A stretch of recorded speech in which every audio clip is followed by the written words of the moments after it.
온 시방과 삼세의 진찰에 원만하고 밝은 조사이신 법계의 공덕 대비운과 비로자나의 대지혜와 머무심이 깊고 깊은 진법성과 흐르는 바 원만한 수다라와 낱낱 진찰의 부처님 회상 중 보현문수 모든 대사들께 목숨 바쳐 귀하옵니다. 저가 지금 한터럭의 지혜로 가없는 법계의 공을 헤아리고자 합니다.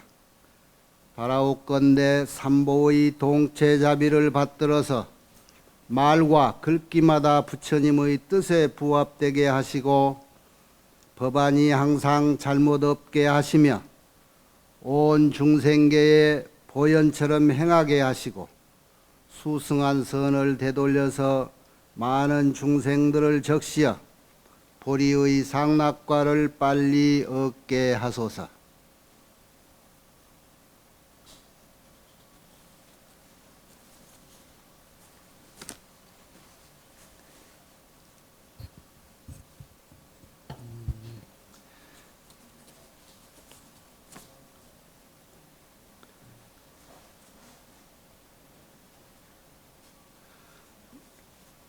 코로나 때문에 오고 싶은 사람 다 못 오고 3명 중에 1명만 골라서 오라겠어?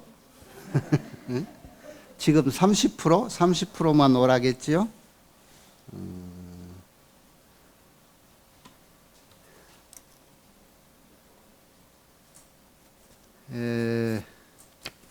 이제 잘 이겨낼 거요, 금방. 잘 버티고 하면은. 그동안에 우리 회관에서도 전주에서도 다들 이렇게 잘 이겨내시고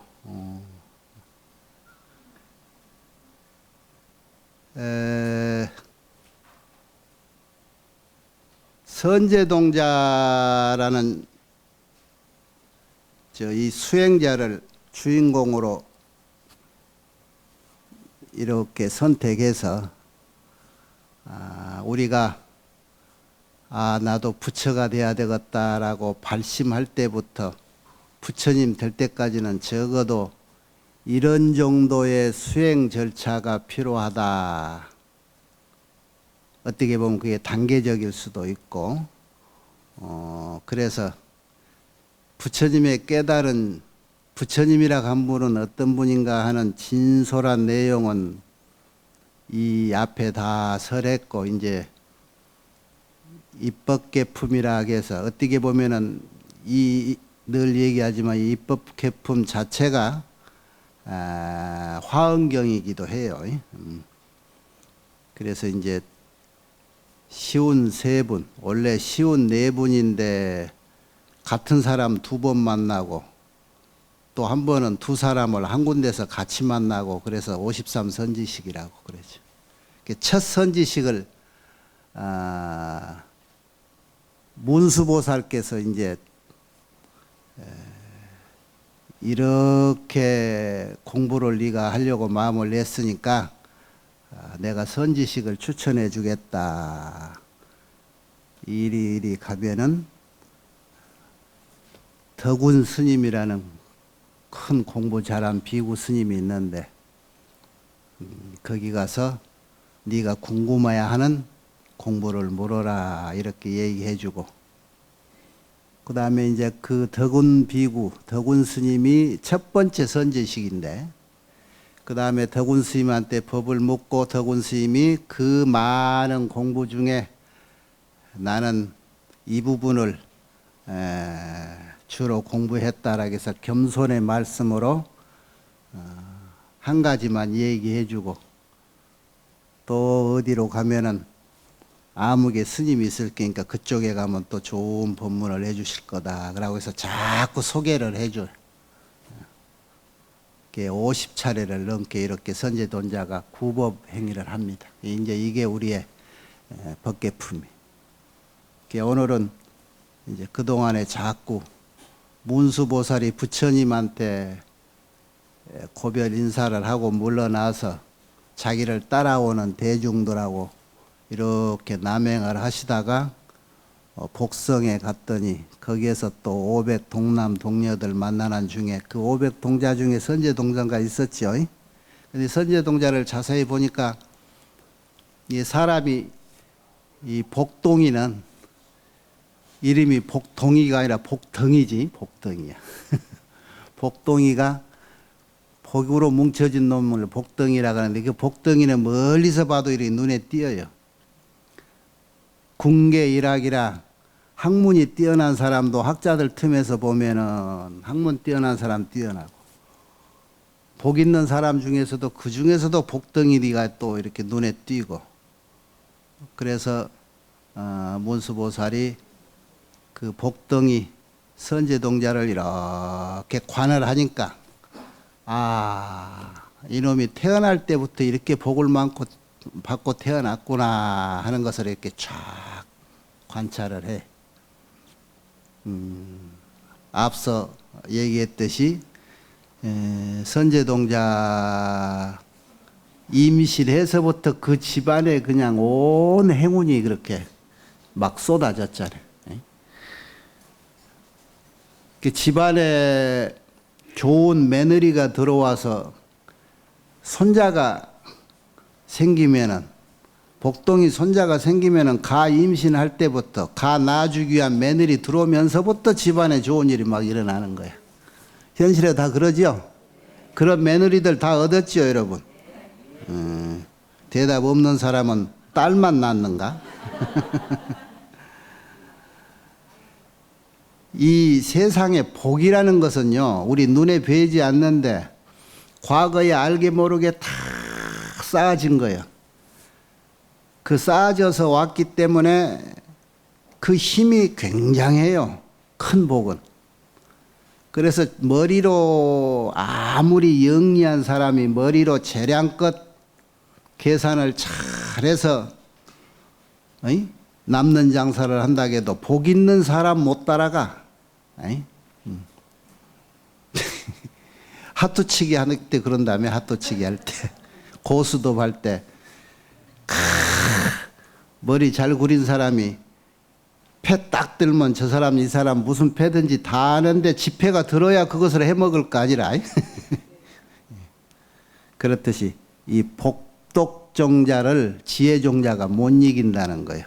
선제동자는 과거 숱하게 그런 복을 타고 났어요. 그 집안도 자기가 태어남으로써 그렇게 크게 부흥하고 복이 있어서 또 그 부처님을 바로 만들어내는 부처님 스승이 문수보살을 만나서 이제 부처 되겠다라는 발심을 벌써 했고 저 선제동자가 부처님 되겠다라고 발심하는 큰 이유가 이 부처님을 칭견하고부터 발심이 신심이 났어요. 부처님을 딱 뵈니까 모든 것에서 내가 부처님하고 비교해 보니 정말로 반대로 나는 보잘것없고 부처님은 너무나 거룩하고 뛰어난 거예요. 여러분 상상 한번 해봐요. 생김새부터 32, 3, 80종호가 완벽하고 사람이란 가장 잘생긴 모습이 어떤 모습일까 하는 최고의 모습이란 말이에요. 거기서 풍기는 그 인품과 그 덕화가 상상할 수 없을 정도로 감명을 받아. 모든 발심인들이 최초에 발심하는 인연이 학고부동하게 자리를 잡으려면 첫 스승, 첫 선지식을 부처님 같은 분을 배우면은 불태전의 신심이 생기는 거예요. 그렇게 발심을 했던 선제 동자가 이제는 정말 부처 되는 길을 실천을 하고 싶어서 문수보살에게 이제 보살 수행을 어떻게 하면 됩니까? 라고 물어서 공부를 하기 시작하는데 문수보살이 저 첫째 선지식인 덕운 비구에게 보내면서 하시는 말씀들이 지금 여러분이 가지고 있는 그 유인물에 요게 이제 그런 내용들이 한 편인데, 선제동자가 이제 저 무수보살에게 왔을 때 이 세상의 현실을 선제동자도 다 알아챘어요. 예를 들어서 이 세상은 참 고뇌의 덩어리고 고해의 바다구나. 그래서 삼계가 온통 그냥 불바다 같이 생겼구나 하는 것들을 벌써 선제동자도 알아. 그러면서 그 세상의 고뇌를 벗어나는 길은 발심을 해서 부처님 되는 수밖에 없다라고 해서 문수보살을 칭견하기 때문에 문수보살도 선제동자가 이런 정도 그릇이라는 것을 다 아는 거예요. 그래서 선제 공덕장이여, 공덕의 덩어리여, 선제가 공덕의 창고예요. 응? 선제동자야, 이 복덩이야, 이래 해서 이런 인연으로 능히 나 있는 데까지 드디어 왔구나. 벌써 큰 대비심을 일으켜가지고 무상각, 이제 부처님이 되려고 하는 그런 발심으로 부처가 되겠다라고 마음을 먹었구나.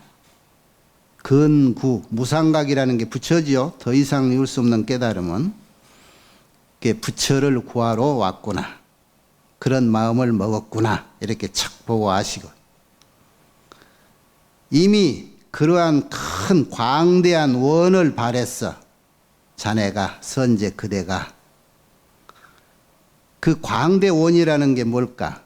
모든 중생의 고통을 내가 부처가 돼서, 그래서 큰 보살이 돼서 제멸하고자 하는 원을 세웠다. 이런 얘기.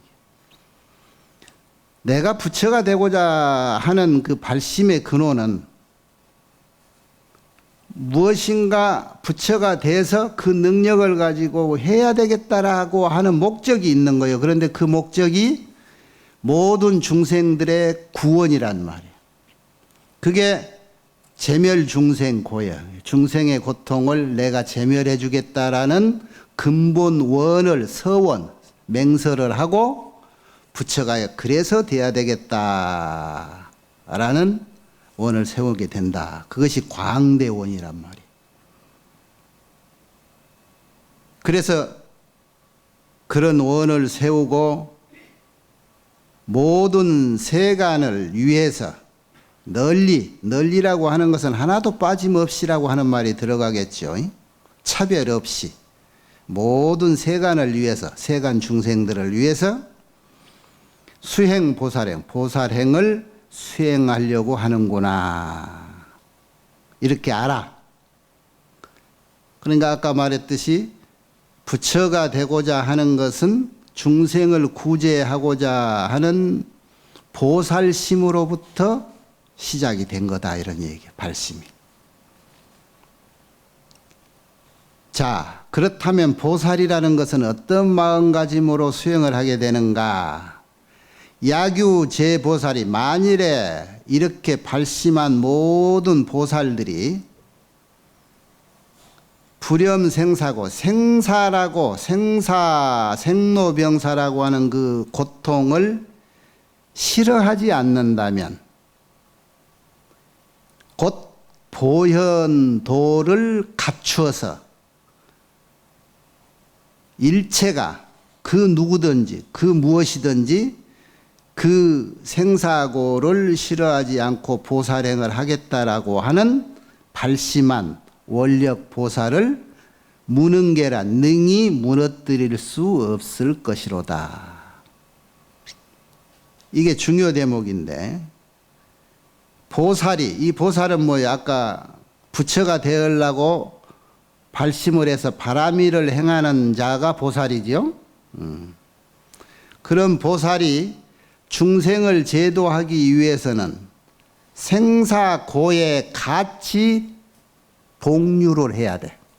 사바세계에 있어야 중생을 제도할 거 아니에요. 사바세계라는 게 생사고해의 바다야. 그런데 그거를 싫어하지 않아야 된다, 이런 뜻이죠. 생사고해는 우리가 싫어해서 벗어나야 될 자리거든. 벗어나야 될 자리인데 그 생사고해를 벗어나려고 하지 말고 거기에서 같이 휩쓸려서 살아갈 수 있어야 된다, 이런 뜻이요. 보살이라면. 이해되지요? 불염생사고가 그런 말이요. 그런 마음을 가져야 보현행을 할 수 있고, 그 보현행을 할 수 있는 법이 보현도야. 보현행이 보현도입니다. 생사고에 같이 허우적대면서 동사섭을 하기도 하고 구제하려고 하는 그 목적을 행하는 그 행위가 보현행이요. 그런 것이 보살도라고, 보현도라고 하고, 이런 마음이 있는 한 그 길이 보현도를 갖췄다. 그래서 구보현도 그래. 나는 공부하기 위해서 산 사람이니까, 출가한 사람이니까 너하고 동류로 어울릴 수는 없어. 그래서 일체 오염된 세상을 차단하고 산에서만 고고하니 살아서는 그건 보살이라고 할 수 없다. 그건 진정한 보행이라고 할 수 없다. 그거는 보현도를 갖춘 이가 아니다, 이런 말이에요. 그렇다면 생사고에 싫어하지 않는다, 이 소리는 그것을 좋아할까? 좋아해야 되지, 물론. 여기에서 여러분이 부처님이 되면은 갖추는 사무량심이라는 덕이 있어요. 거기에 자비희사 있지요. 자, 이거는 발고지심, 열악지심 그러지. 남에게 고통을 내가 뽑아주는 것, 남에게 즐거움을 주는 것, 이것이 자비요. 그리고 희, 기뻐해 주는 것, 남의 좋은 일을 같이 기뻐해 주고, 그래서 모든 이들이 나만 보면은 막 기뻐하는 정도가 되는 그런 사람. 그 사자가, 부처님의 사무량심의 사자가 그게 무슨 얘기일까? 여러분들 법습 공부할 때 다 공부한 거지요? 에이? 그게 한문으로는 그거 버린다, 놓아버린다 하는 놓을 사자예요, 그게. 뭐를 놓아버리냐? 그런 일을 하는 사람은, 그런 보살행을 하는 사람은, 그런 보현보살은 모든 걸 놓아라. 어떤 걸 놓느냐? 원근을 놓아라. 가깝고 멀고를 놓아라. 좋고 나쁘다는 것을 놓아라. 생사의 사바세계는 생사의 고해바다니까 이게 이 고통에서 벗어나야 되겠다고 그거를 벗어나서 정멸의 세계를 취하고자 한다라고 하는 그런 생각을 놓아라. 그거예요. 염고취멸이라. 염고취적이라고 그러지. 고를 싫어하고 정멸락을 좋아해서 그쪽을 나아가려고 하는 그런 생각 자체를 놓아라. 아까 원근을 놓아라 소리는 뭐냐면 내하고 가깝다고 이롭게 항상 해주고 나하고 멀다고 차별하고 하지 말아라. 여러분 어디 가가지고 시주 보시할 때 기왕이면 우리 단체가 우리 아는 사람 해주자. 전부 우리 보편적으로 그런 마음을 갖게 돼 있어. 그러죠? 기왕이면 우리 단체, 우리 아는 사람, 우리 회원. 그러죠? 이게 중생심이라고. 그런데 대도를 행하는 대도행, 대행이라고 그래, 보살행을. 그 범인으로서 할 수 없는 큰 마음의 씀씀이는 그런 차별을 없애는 거예요. 이것이 보현도야. 그래서 생사에도 싫어하지 않고 저 극락도 좋아하지를 않아. 자기 할 일을 위해서 오직 원력에 의해서 살아가는 거야. 그 모든 정열을, 열정을 중생교화를 위해서. 그래서 이것을, 그러한 행위를 바라밀이라고 그러는 거예요. 바라밀. 바라밀, 도피한. 보살이 되기 위해서 수행하는 행위. 이 바라밀은 보살의 대행이라 그래. 작은 행위 아니고 큰 행위를, 그거를 바라밀이라고 그런 거예요. 내가 얘기하지요. 발심해서 부처님 되겠다라고 하는 노력 행위 하나하나 일거수일투족이 다 바라밀이라고. 응? 그러한 마음으로 수행을 해야, 보살행을 해야 진정한 보현도를 갖춘다. 그런 마음을 갖춰진 자에게 일체가 그 어떤 것도 무능게 능히 그 마음을, 그 행위를 무너뜨릴 수가 없다. 그 어떤 것에도 무너지지 않는다. 그런 뜻이요. 이해되지요? 이 보살이 되겠다고 원력을 한번 심으면 이렇게 강한 거예요. 금강석보다도 강해. 그 무엇도 무너뜨릴 수 없는 그런 강한 심지가 생기는 거예요. 선제동자는 그래서 아까 말했듯이 복덩이잖아. 이런 복인들이 이런 공부를 할 수가 있고 능력이 많아. 복광, 복위력. 그 많은 복에서 나는 광채, 그 복의 힘, 그 복을 아주 펼칠 수 있는 그 복이 발생하는 그 복처, 그게 복의 정토, 이것이 바다만큼 많고, 그런 복광과 복이력과 복처와 복청정해로서 너가 이 모든 것으로 모든 중생을 위하여 보현행을 닦을지니라. 정말 바라노라. 원수. 그런 능력, 여기서 말하는 복이라고 하는 것은 네 선제야, 네 능력으로 이렇게 공부를 해서 거기서 또 생기는 그 능력으로 단지 모든 중생을 위하여 보현행을 행할지니라. 원수 보현행이라. 문수보살이 선지식 소개하면서 이렇게 소개해서 보내는 거예요. 그래서 최초 선지식을 덕운비구를 만나는데, 덕운비구는 여기에 나오는 53선지식은 현재 직책이 비구고 무슨 왕도 있고 행상인도 있고 별의별 직종이 다 있는데, 이들은 다 한 경계 공부를 마친 이들이요. 중생교화를 위해서 예를 들면 이렇게 혼자 산에서 풀이나 메고 일하고 살아도 이렇게 인연이 있는 큰 도인을 만들기 위해서는 때를 기다리고 있는 거예요. 그래서 선제동자 같은 이들을 이렇게 소개받아서 오면은 옳다.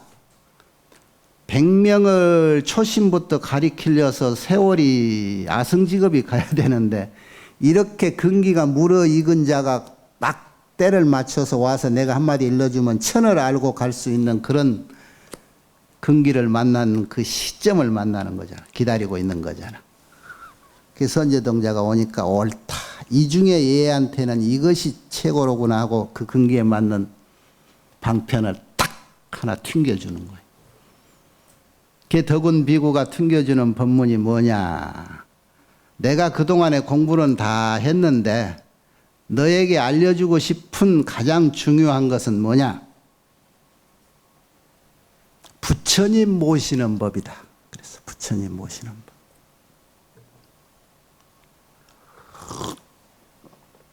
법. 아까 불태전의 신심으로 내 가슴에 대못을 박으려면 부처님을 한번 칭견해버리면 끝이라. 나 같은 사람이 여러분한테 365일 날마다 여러분에게 부처님법이 이렇다 그러니까 믿고 공부해라 아무리 일러도 반향이 안 차는데, 어제 저녁 꿈에 여러분이 부처님 한번 칭견해가지고 부처님이 공부를 해라, 기도를 해라 한마디 해버리면 여러분 내 말 100마디, 1000마디보다 더 믿을 거예요. 그러죠? 그럴 사람이잖아요. 그럴 수밖에 없어. 그러니까 내가 부처님을 질투할 수가 없는 거예요. 그러니까 부처님은 그런 존재야. 그래서 최초 선지식이니 덕운 비구가 선제동자에게 심어줄 수 있는 건 부처님 칭견하라는 얘기는 무엇을 심어주냐. 덕운 비구가 21가지의 연불문을 일러줘요. 연불이라는 게 뭐지요? 부처님을 생각하고 부처님을 칭견하고 부처님을 모시는 법이야. 여기에 21가지. 근데 이 21가지라는 건 뭐냐면 이래서 부처님을 모셔라, 이래서 부처님을 칭견해라 그러는 거예요. 그것을 여러분이 이때까지 공부해도 기억 안 나고 또 새로 배워도 어렵고 힘들고 하는데 간단히 얘기하면은 여러분이 부처님을 직접 한번 칭견할 수 있는 공부법을 얘기해 주면은 그것으로 끝날 것 같아. 에? 그러지요? 뭐 복잡한 얘기 여러분이 나한테 공부 배워서 또 다른 사람한테 이 글 가르쳐 줄 강사가 될 것도 아니고.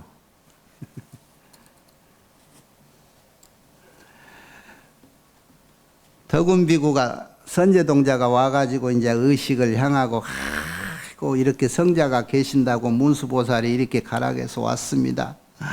그래가지고 7일 동안 당신 찾느라고 헤맸는데 마침 만나 뵈으니 역시나 거룩한 모습이 이렇게 느낌이 옵니다. 이렇게 칭찬해놓고 해놨는데 이제 덕운 비구가 선남자야. 그래 앞뒤 다 차치하고 나는 공부해서 얻었다고 하는 것이 무엇인가 결정하고 지혜의 힘, 무엇인가 확실히 보고 관찰할 수 있는 결정해력을 얻었고 그리고 내가 하고자 하고 부처님이 세상에 어디 계셔도 찾아갈 수 있는 그런 자유자재하는 자제력을 얻었다. 공부해서.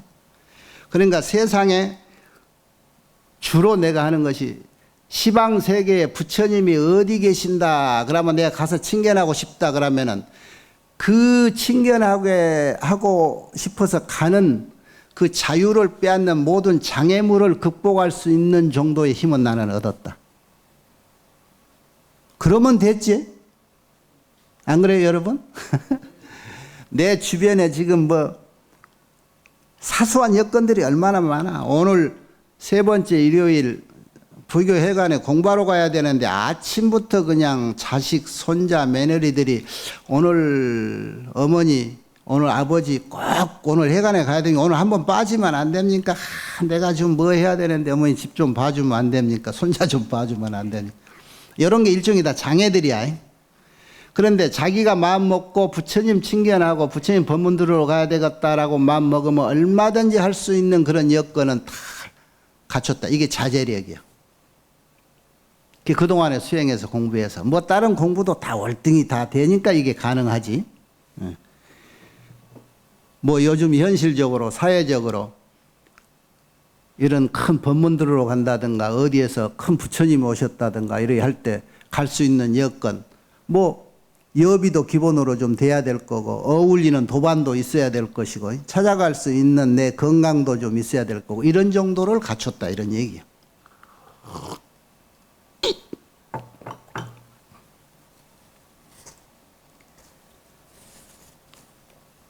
그러니 얼마나 좋아. 그 정도 갖췄으면 이제.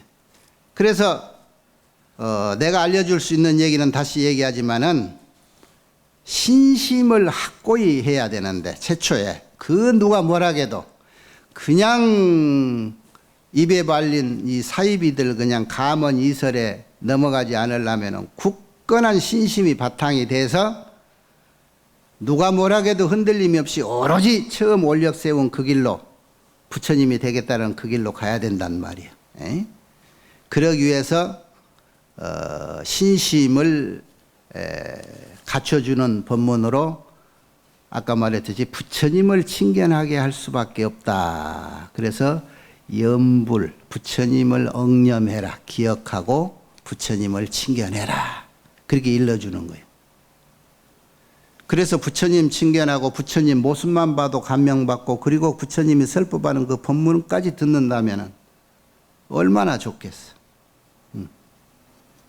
그 21가지 연불문을 이렇게 일러주시는데, 그 연불이라는 게 다른 게 아니에요. 항상 부처님을 생각하는 거예요. 항상. 시도 때도 없이. 그래서 여러분이 일념으로 한 생각에 빠져 있는 걸 뭐라겠어요?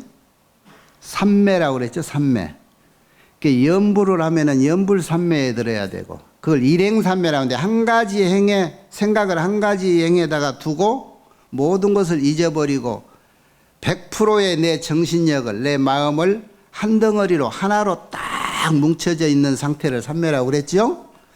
그런 삼매를 맛을 보고 그 삼매를 거쳐야 공부가 되기 시작하는 거예요. 내가 처음부터 늘 주장하지요.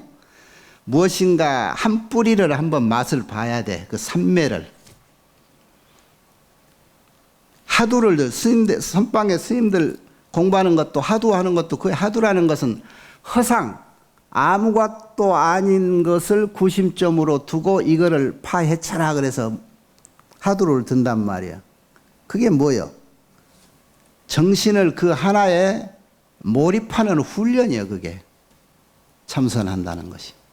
그래서 일단 하나로 몰입할 정도가 훈련이 되면은 하나로 몰입된 그 정신으로 무엇든지 가능하다. 하사불성이에요. 정신이 일도 하나로 뭉치면. 마음이 하나로 된 상태를 삼매인데, 마음이 삼매가 되면은 그 상태에서는 무슨 공부든지 가능하다는 거지.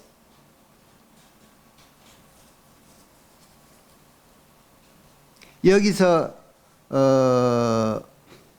예로부터 스님들 공부 방법이 지도론, 지론의 지혜지자 론자, 지론에 이제 이렇게 얘기 나온 게 있는데 굉장한 도움되는 말입니다.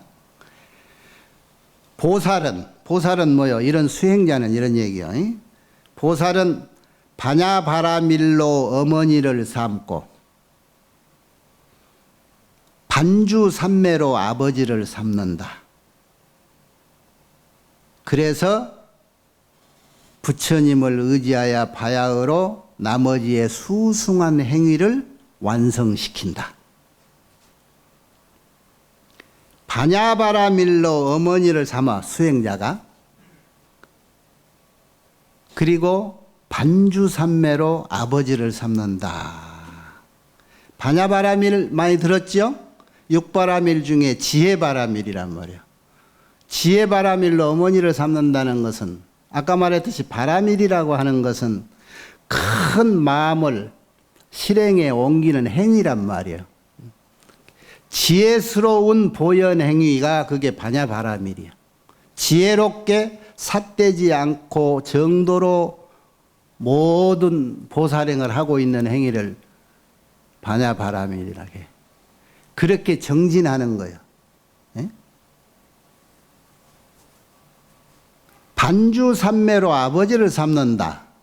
반주삼매 여러분 들어보신 분도 있을 거예요. 여러분이 공부하는데 이 반주삼매를 한번 가보면, 반주삼매라고 하는 것은 뭐냐면은 부처님을 직접 뵙고 싶은 공부예요. 반주라고 하는 말은 뭐냐면 불입, 부처불자, 설입자, 부처님이 내 앞에 서 계시는 거예요. 이 공부를 하면.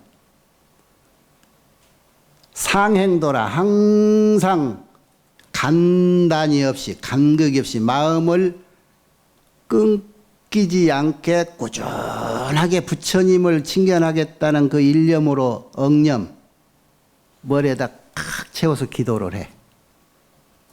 그게 반주삼매인데, 예를 들면은 그게 정행이라고 해서 일정 기간 동안, 특별한 일정 기간 동안 기도의 기간을 정해놓고 꾸준히 생각이 끊이지 않고 노력을 해요. 그러면은 시방 세계의 부처님이 내 목전에 현전하신다. 현재전이라고 그래. 지금 현재 있는 시방 세계 모든 부처님이 순간 내 눈앞에 나타나시는 거예요. 마치 눈 밝은 사람이 맑은 밤에 하늘에 별 보듯이 그 별이 부처님이에요. 그 세상에 우리가 말로만 듣던 온 시방세계의 부처님이 이 모습 저 모습으로 하고 있는 그 부처님 모습이 한순간에 쫙 내 앞에 서 계시는 거예요. 이 반주산매에 들어가면. 그 공부 한번 해보고 싶지 않아요? 반주산매의 일정한 기간이라는 건 어떤 기간이냐? 7일에서 90일 예를 들면 더딘 사람 석 달 동안, 그런데 이 석 달 동안 이 기도를 할 수 있을까? 한 생각도 간극이 없이 7일 동안 한다든가 37일 한다든가 49일을 한다든가 90일을 한다든가 기간을 정해놓고 부처님 한 번만 뵙게 되면 원이 없겠습니다. 나 부처님 친견하게 해주시오. 일념으로 기도를 하라.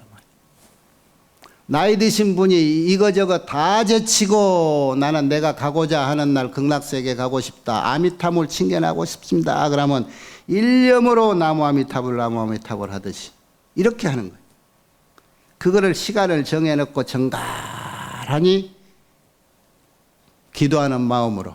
그래서 그 한 세계가 빠져지면 그 삼매에 들어가는 거예요. 그게 반주삼매가 성취되면 아까 말했듯이 일시에 시방 부처님이 현재전이라 내 앞에 다 나타나는 거야. 설레비구야 착하도다 선제야. 다 미소 짓고 그동안에 내 앞에서 부처님 아닌 척 연극하고 있던 N수 같은 것들 다 이제 알겠지 그러고 그냥 온화한 미소로 이제 알겠느냐 그러고 보고 있는 거예요.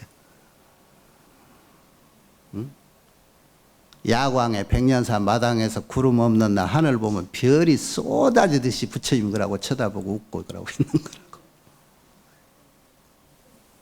이게 반주삼매.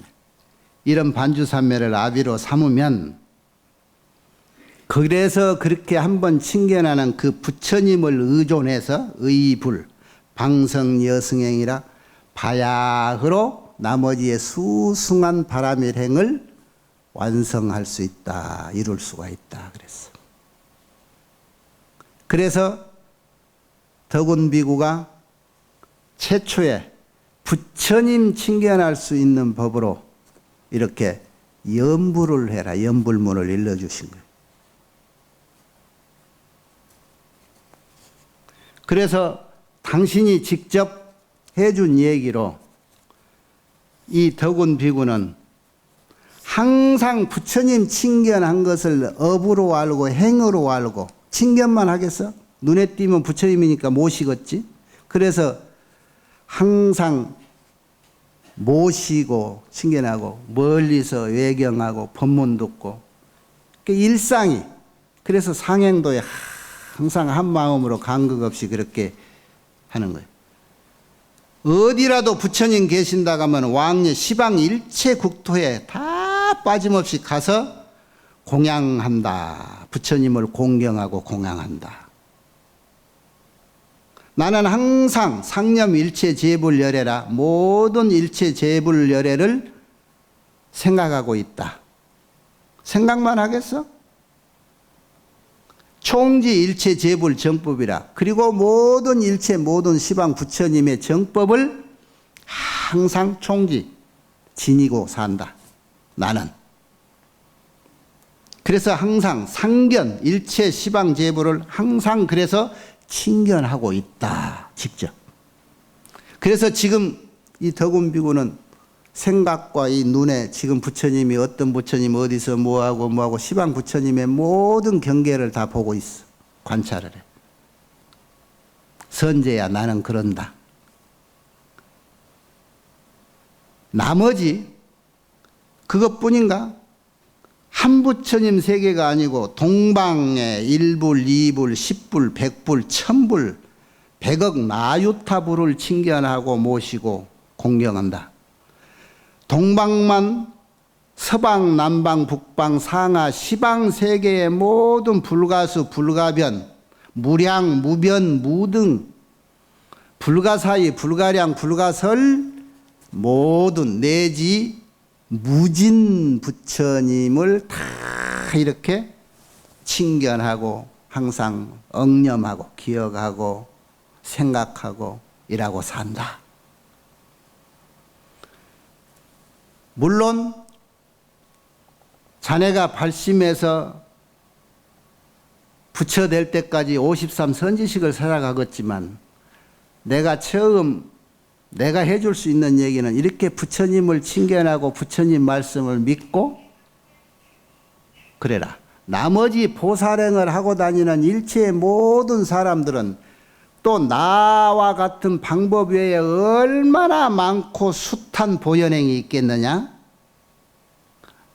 그것을 내가 어찌 다 알겠느냐? 이런 겸손의 말씀을 해. 그걸 어찌 내가 다 알겠느냐?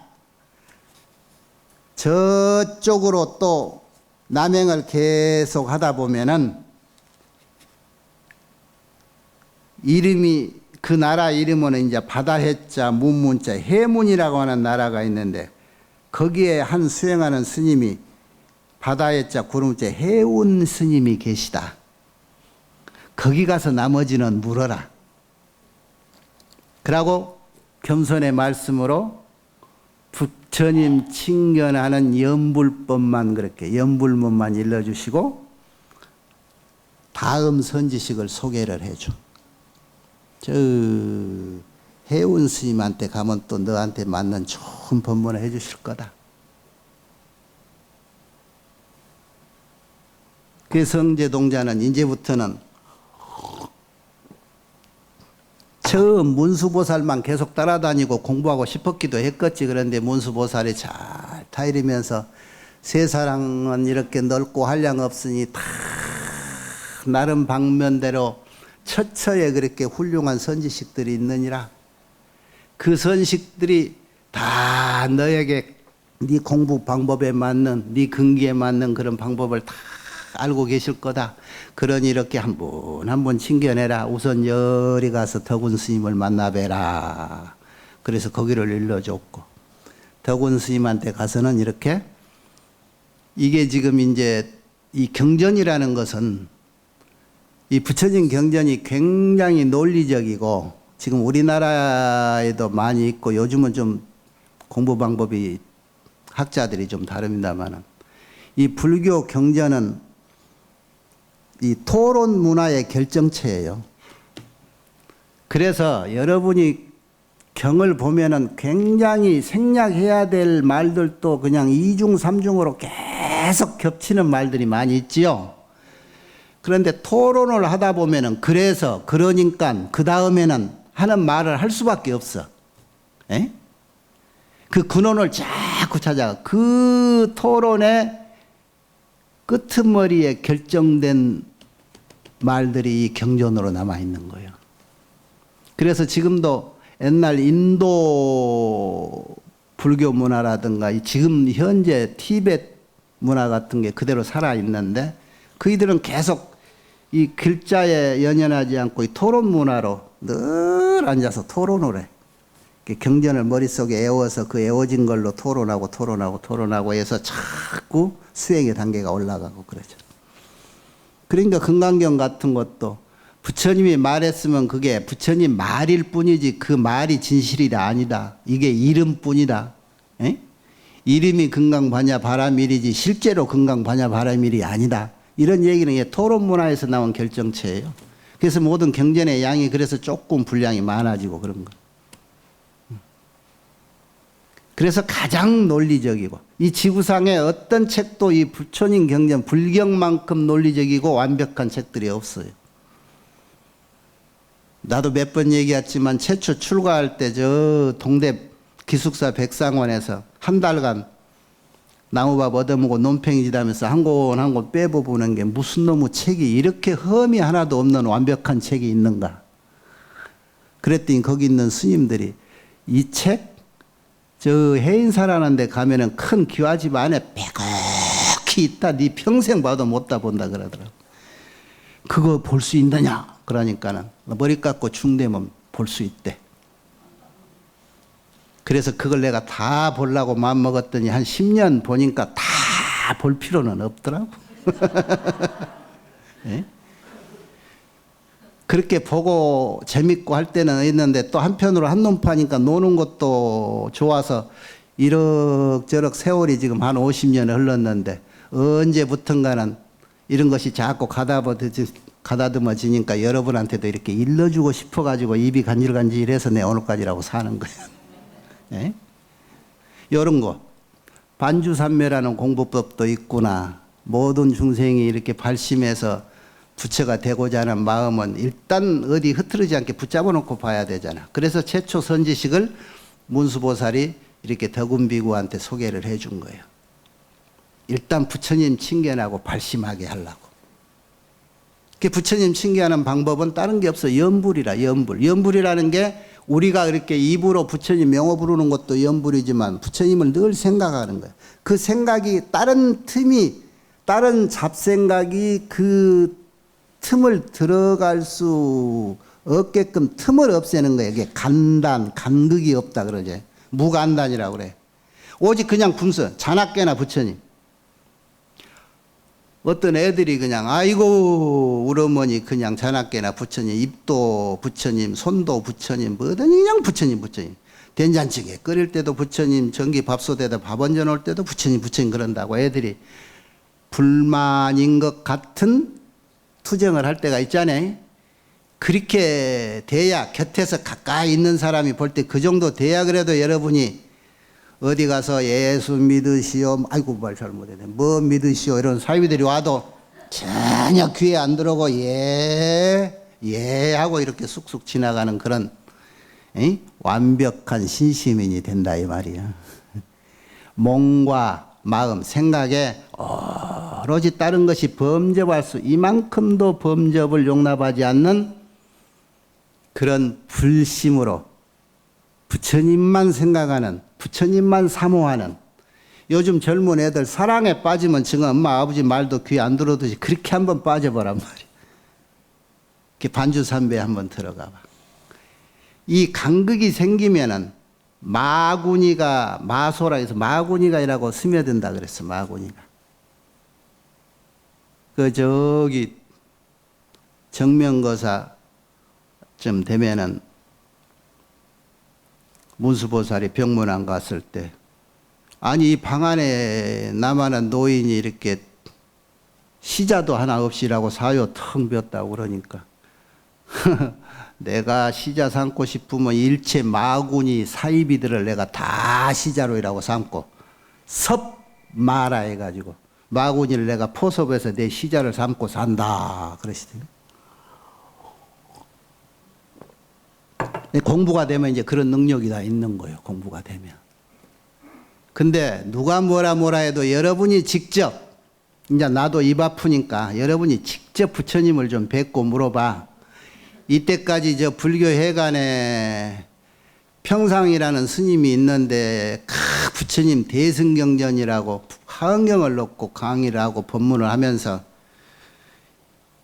이런저런 얘기를 합디다 부처님 이 말이 맞소라고 한번 물어보란 말이야. 내 말이 다 안 믿기니까. 그래서 여러분이 직접 부처님을 칭견하는 방법, 이 덕운비구가 그걸 일러줘. 다 했던 공부에서 그걸 하고 싶은 거야. 아셨지요? 한번 이제 이 정도 나이 되면은 좀 뭐 귀찮은 거 다 자유롭지 않소? 에? 그거 그냥 자기가 괜히 자유의 몸이 되면은 젊어서는 이제 부처님 공부 제대로 하겠다고 말로만 그래놓고 괜히 나이 먹어서 야 손자 내가 봐줄게 너는 다른 거 해라 그렇게 업을 그렇게 새로 그렇게 만들고 그래. 손자 안 봐줘도 지들 부모가 다 그렇게 내가 자식 키우듯이 키울 수 있어요.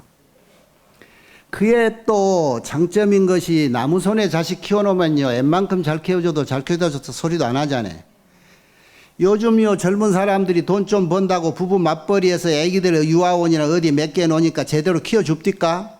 요즘 방송마다 험악한 소리들 나오는데 그거 그 사람들 탓할 것은 한 50%밖에 안 돼. 나머지는 부모제예요, 부모. 둘 중에 하나 돈을 얼마나 버는가 몰라도 조금 덜 벌고, 아이 그쪽에도 공짜로 하는 게 아니고 돈도 많이 주면서 봐달라 하더구만.